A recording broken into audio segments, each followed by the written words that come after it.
They're going to give him the kiss, Draco said. Pansy was away for once, and not gushing her insipid enthusiasm for whatever drivel came out of Draco's mouth. Hermione sometimes wondered if he had said deliberately stupid things just to see if there was anything Pansy wouldn't agree with him about. Now Hermione looked at him, not especially interested. Who? She asked. Sirius Black. They're going to give him the Dementor's kiss. Assuming they catch him, she said. Why do you care? He's my cousin, Draco said, slouching lower against the couch, and he stared into the flames of the common room fire. Well, second cousin, I guess. I didn't know. My mother told me. And Aunt Walburga burned him off the tapestry, so I guess he doesn't count, but... But you don't want him to die, Hermione said, putting her arithmetic book down and moving to sit next to him. No, Draco admitted. I mean, it's stupid, and he's bloody crazy, and he's after Potter, and, I hate Potter. I know. Trust me, I know, Hermione muttered. But he's still family. Even if he has to die, to lose his soul, that's... Draco shuddered. It's pretty awful, Hermione agreed, and they sat together in a quiet accord for a long time. When Crookshanks showed up with a rat in his mouth, still very much alive, he looked extremely pleased with himself. How is it that cats have almost no facial expressions but can still seem smug?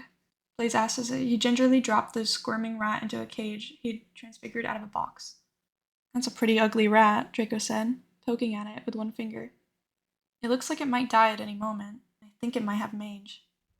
Do rats even get mange? Hermione asked. The boy shrugged. You know whose rat that is, right? Theo asked, smirking, and he looked at the creature that had huddled itself into the back of his new cage, as far away from Draco as it could get. That's Ron Weasley's rat. No! Hermione looked at the miserable creature with fresh interest. I bet he thinks it's dead. I bet he's miserable. Do we give it back to him? Greg asked, and the whole group laughed.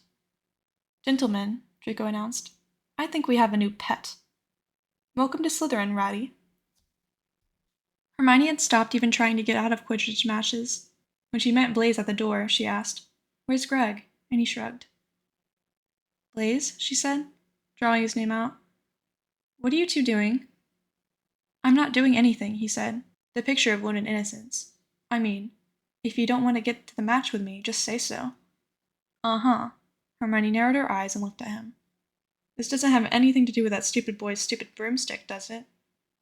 You haven't all gone off and done something that's going to lose us points, have you?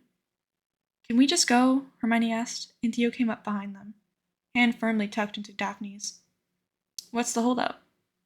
Someone seems to think that Greg's been missing is part of some plot around Potter's broomstick. Trust me, Theo said. No one's messed with Potter's broom. The game was as dull as usual. Pansy and Draco were both missing, which was a relief because they had been hand-holding and simpering made her feel ill. Still, everything proceeded, just as she expected it to. Did people really like watching this? Until she saw Harry Potter produce a Patronus. How come he could do it? She felt resentful and sullen for a good long minute, before she bothered to wonder why he cast a Patronus in the middle of a Quidditch match. Stupid git caught the snitch again, Theo said behind her. It's like he's unstoppable. She looked down at the field where 3 Dementors had fallen over and were tangled into a pile of black robes. Oh no, she muttered. You arseholes didn't. It's bad enough everyone thinks that we cheated everything, but you had to go in. She turned on Blaise. Tell me you didn't know about this. I wasn't involved, he tempered, and she glared at him. And you didn't stop them, did you? McGonagall was yelling at the miscreants, and Hermione heard, horrified, the phrase, 50 points from Slytherin. You. She glared at Blaise and then stunned to Theo, who was smirking at her. Even Daphne looked amused, if a little guilty. Come on, Hermione, Theo wheeled. He's such a git, and you just have to admit that it was funny. I do not, she said, nearly stomping her foot. She looked back at the pile of robes and the people extricating themselves. Draco, Greg, Vincent, Marcus, and Pansy. They'd all pull a prank and left her out. Hadn't even told her. I don't think it's funny at all. She wrenched herself away from the stands and went back to her dorm room alone. She didn't start to cry until she pulled the curtains around her bed. Hermione had trouble forgiving Draco. He'd lost points. He'd left her out. When Sirius Black managed to get into Gryffindor dormitories because Neville Longbottom had written all the passwords down, she didn't even check to see if he was okay. Not, she thought to herself, that he was even noticed that she was ignoring him. He had Pansy and all of the Slytherin, and she had her cat. She had her cat and a lot of time to practice her Patronus. If that Harry Potter could do it, she could figure it out too. When Neville got a howler over breakfast, she didn't even smile, though the rest of the table laughed. She just shrugged and scooped her books back up and headed to class. "What's the matter with her?" Draco asked, and Theo and Daphne looked uncomfortably at one another, but didn't say anything. "She's just in a snit about the Dementor thing," Pansy said. "You know what she's like." "But that was funny," Draco said, confused. Pansy tossed her hair. "She hasn't really spoken to Blaze since it happened. She's so shirty about it. Or maybe he hasn't even spoken to her. I guess he finally got tired of her attitude." "I thought they were a thing," Draco said. "Were being the important word here," Pansy said. "Not anymore." She didn't go to the Hogsmeade trip.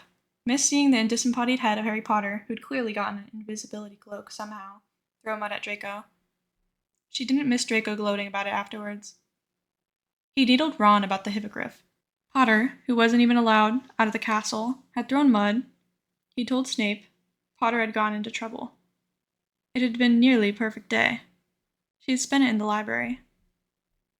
"The best part of it," Draco said, his arm slung around Pansy, "is that the big monster lost his appeal." He drew the finger of his other hand across his throat, and Millie, Greg, and Pansy all laughed. Vincent, always part of Draco's entourage, looked up at Hermione. "Hey," he said. "I wish you could have seen it, Hermione. It was really funny. The mud coming out of nowhere, and then the look on Potter's face when he got him." He frowned.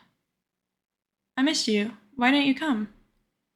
She smiled at him, a bit of a watery smile, and said, "Thanks, Vince.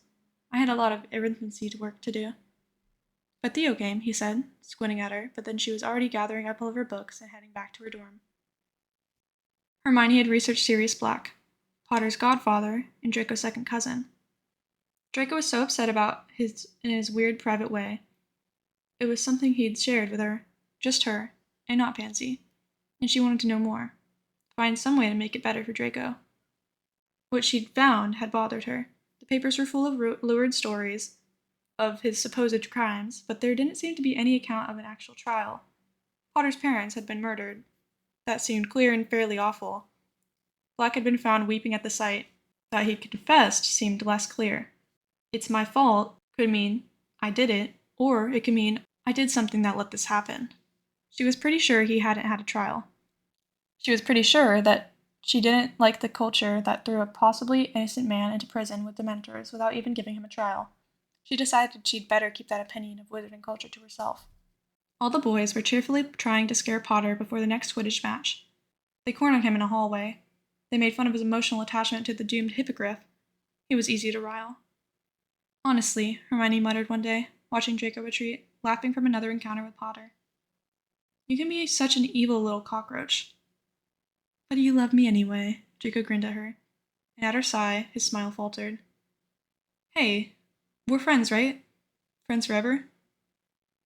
"Yeah," she said with another sigh. "Friends forever."